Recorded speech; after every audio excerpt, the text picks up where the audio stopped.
अस्सलाम वालेकुम। आज बात करते हैं सावरकर के बारे में। सावरकर को लेकर बीजेपी और कांग्रेस में ठनी हुई है।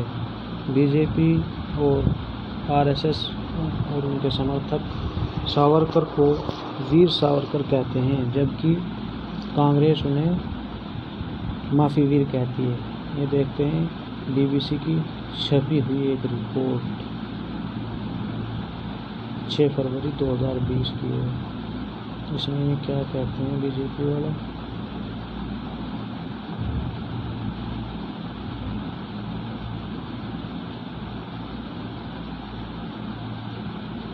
बीबीसी वाला क्या कहते हैं,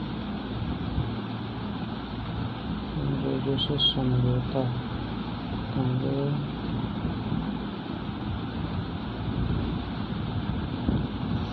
अंग्रेज़ों को माफ़ीनामा। लेकिन यहाँ से सावरकर की दूसरी ज़िंदगी शुरू होती है। सेक्युलर जेल में उनके काटे 9 साल 10 महीनों ने अंग्रेज़ों के प्रति सावरकर के विरोध को बढ़ाने के बजाय समाप्त कर दिया। निरंजन तकले बताते हैं, मैं सावरकर की ज़िंदगी को कई भागों में देखता हूँ। उनकी ज़िंदगी का पहला हिस्सा रोमांटिक क्रांतिकारी का था, जिसमें उन्होंने 1857 की लड़ाई पर किताब लिखी थी। इसमें उन्होंने बहुत अच्छे शब्दों में धर्मनिरपेक्षता की वकालत की थी। गिरफ्तार होने के बाद असलियत में उनका सामना हुआ। 11 जुलाई 1911 को सावरकर अंडमान पहुंचे और 29 अगस्त को उन्होंने अपना पहला माफ़ीनामा लिखा। वहां पहुंचने के 1.5 महीने के अंदर इसके बाद 9 साल में उन्होंने 6 बार अंग्रेज़ों को माफ़ी पत्र दिए। जेल के रिकॉर्ड बताते हैं कि वहाँ हर महीने 3 या 4 कैदियों को फांसी दी जाती थी। फांसी देने का स्थान उनके कमरे के बिल्कुल नीचे था। हो सकता है इसका सावरकर पर असर पड़ा हो। कुछ हलकों में कहा गया है कि जेलर बेरी ने सावरकर को कई रियायतें दी। एक और कैदी बरिंदर घोष ने बाद में लिखा कि सावरकर बंधु हम लोगों को जेलर के खिलाफ आंदोलन करने के लिए गुपचुप तौर से भड़काते थे, लेकिन जब हम उनसे कहते कि खुलकर हमारे साथ आइए तो पीछे हो जाते थे। उनको कोई भी मुश्किल काम करने के लिए नहीं दिया गया था। निरंजन तकले कहते हैं कि हम 15 दिन पर वहाँ कैदी का वजन लिया जाता था। हर 15 दिन पर वहाँ कैदी का वज़न लिया जाता था। जब सावरकर सेक्युलर जेल पहुँचे तो उनका वज़न 112 पाउंड था। 2.25 साल बाद जब उन्होंने सर रेजिनाल्ड क्रेडॉक को अपना चौथा माफ़ीनामा दिया तो उनका वज़न 126 पाउंड था। इस तरह उनका 14 पाउंड वज़न बढ़ा था जेल में रहने के दौरान। आपने अपने ऊपर दया करने की गुहार करते हुए उन्होंने सरकार से खुद को भारत की किसी जेल में भेजे जाने की प्रार्थना की थी। इसके बदले में वो किसी भी हैसियत में सरकार के लिए काम करने के लिए तैयार थे।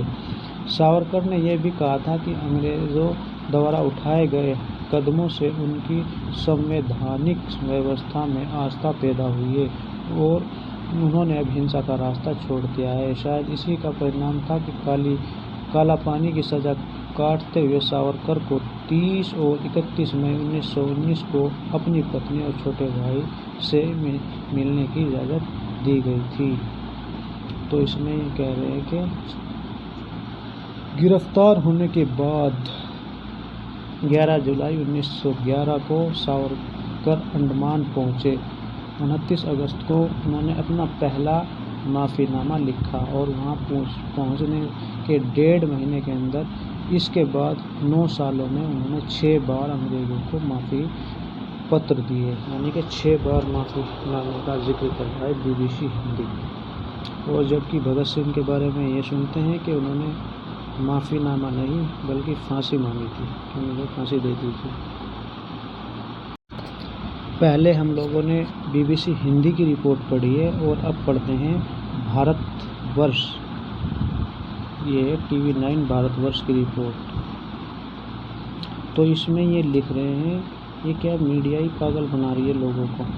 ये इन्होंने लिखा है कि ओवैसी ने महात्मा गांधी के खत का ब्यौरा ट्वीट किया। चलो वो तो राजनाथ सिंह और उनके बीच हो ही रही बात, लेकिन अब ये देख लो, इन्होंने लिखा है कि इंदिरा गांधी ने सावरकर के बारे में क्या लिखा। ये क्या फिरका इस तरीके से हो रहे हैं हमारे देश के लोग। ये लिख रहे हैं कि 20 मई 1980 को इंदिरा गांधी ने स्मारक के सचिव पंडित बाफले को ये पत्र लिखा था। वो इसमें उन्होंने लिखा था कि मुझे आपका 8 मई 1980 को भेजा पत्र मिला। वीर सावरकर का अंग्रेजी हुक्मरानों का खुलेआम विरोध करना भारत के स्वतंत्रता आंदोलन में एक अलग और अहम स्थान रखता है। मेरी शुभकामनाएं स्वीकार करें और भारत माता के इस महान सपूत की 100वीं जयंती के उत्सव को योजना अनुसार पूरी भव्यता के साथ मनाएं। इतना ही नहीं, इंदिरा गांधी ने अपने प्रधानमंत्रित्व काल में वीर सावरकर के सम्मान में डाक टिकट भी जारी किया था। साथ ही सावरकर ट्रस्ट को अपने कोष से 11,000 रुपये दान में दिया था। और 1983 में फिल्म डिवीज़न को वीर सावरकर पर एक डॉक्यूमेंट्री बनाने का आदेश भी दिया गया था, ताकि आने वाली पीढ़ियों को इस महान क्रांतिकारी के बारे में न सिर्फ पता चल सके बल्कि पीढ़ियां जान सके कि वीर सावरकर ने देश की आज़ादी में क्या और किस तरह से योगदान दिया। तो कहने का मतलब ये है कि BBC हिंदी में तो उन्हें 6 बार माफ़ी के बारे में जिक्र किया है। और ये है TV9 भारतवर्ष, इन्होंने इस जिक्र किया है कि इंदिरा गांधी भी उनको देशभक्त ही मानती थी। तो ये 2 फिरकों की लड़ाई होगी आपस की। ये है हमारे देश की मीडिया। अब देखिए राजनाथ सिंह और असदुद्दीन ओवैसी के बयान आगे।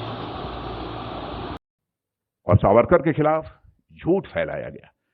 बार बार यह बात कही गई कि उन्होंने अंग्रेजी सरकार के सामने अनेकों मर्सी पिटीशन फाइल की, लेकिन सच्चाई है कि मर्सी पिटीशन उन्होंने अपने को रिहा किए जाने के लिए नहीं फाइल की थी। सामान्यतः जो एक कैदी को पूरा अधिकार होता है कि मर्सी पिटीशन फाइल करना चाहे तो वह कर सकता है। महात्मा गांधी ने उन्हें कहा था कि आप मर्सी पिटीशन फाइल करो। महात्मा गांधी के कहने पर उन्होंने मर्सी पिटीशन फाइल की थी। और महात्मा गांधी ने अपनी तरफ से यह अपील की थी, उन्होंने कहा था यदि सावरकर जी को रिहा किया जाना चाहिए, जैसे हम शांतिपूर्ण तरीके से आजादी हासिल करने के लिए आंदोलन चला रहे हैं, वैसे ही सावरकर जी भी आंदोलन चलाएंगे। यह बात महात्मा गांधी जी ने कही थी।